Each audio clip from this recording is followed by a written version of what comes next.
name is Ginny Millar, and during World War II, of course, I was not married, but I was a freshman at Drexel University, and my sister, who was also a member of this church, Dorothy Case Snowden, was a senior at Drexel, and the two of us would hop a trolley outside of Drexel and go down to Jefferson Hospital in the afternoon and stayed until about 10 o'clock at night serving as gray ladies. We wore uniforms. We had on gray uniforms with white caps, white stockings, white old lady shoes, I always called them, and we would help to relieve nurses because so many of the nurses had gone into the service and there was a great shortage of nurses.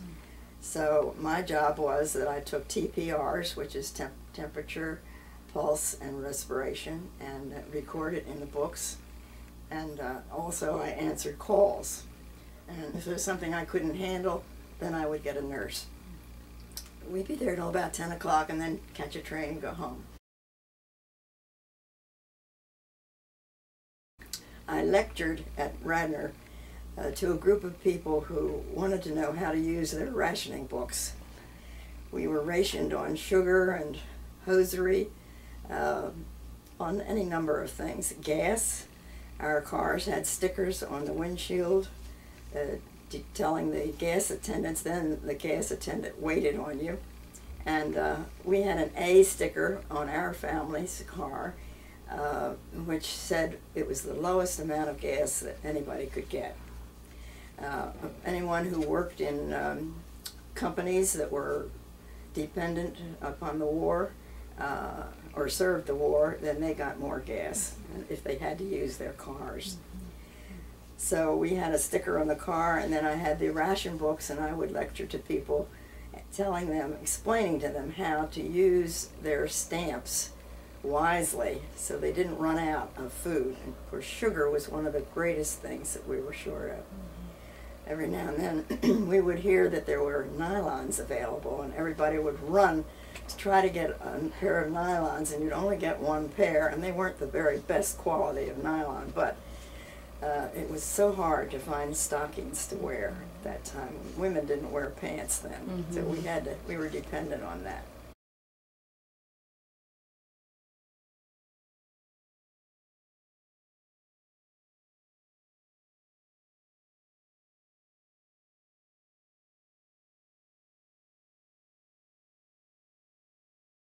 That's interesting is that what is Christopher's today here on North Wayne Avenue was turned into a social club, really, for the Army that was stationed here. We had the Air Force here, and there was a man by the name of Walton who had a huge estate, which is now Eastern College. And he was a very philanthropic man.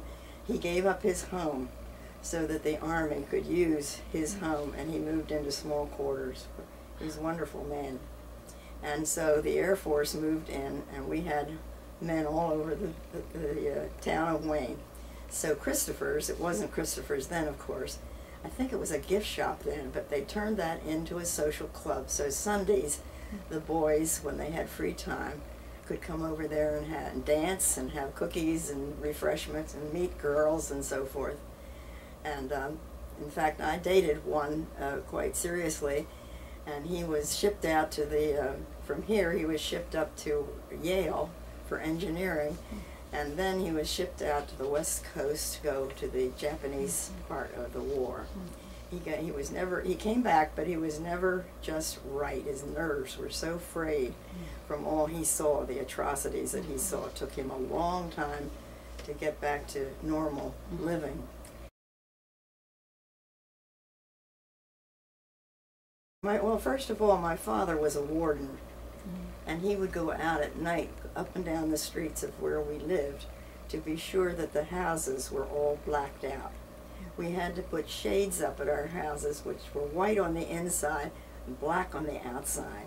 And he would, if he saw a crack of light shining, he would knock on that door and say, either turn out the light or get yourself the proper shades, so that if there was any danger of us being bombed, we were protected.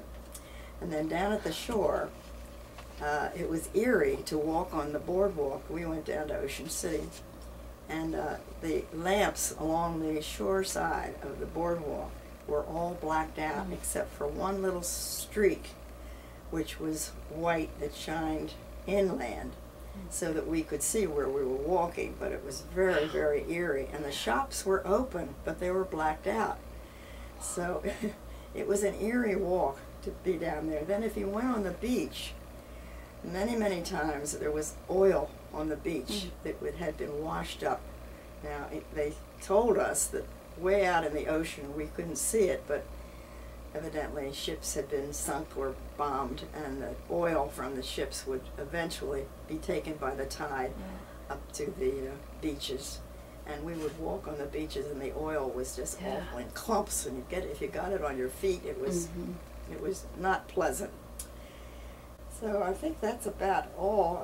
Later in life, my brother, excuse me, my brother lived in Delaware, and maybe 20 years ago, he took me on a tour and showed me how they had some bomb shelters on the beach, which I was not aware of. And they knew then, at that time, that the German U-boats were not far off of our shore in Delaware.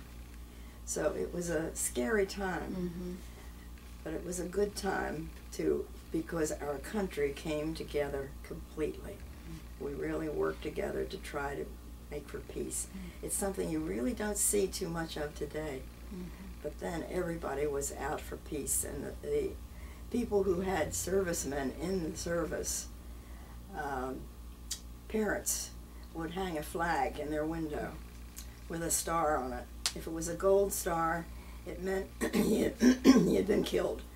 If it was a red or blue star, he was serving. I think that's about all that comes to my mind, really. Is your brother younger than you? No, he was older than I was. And he never went into the service because he worked for DuPont. And DuPont had to have the nylon to make parachutes. And they would not let him go. They had to use him here.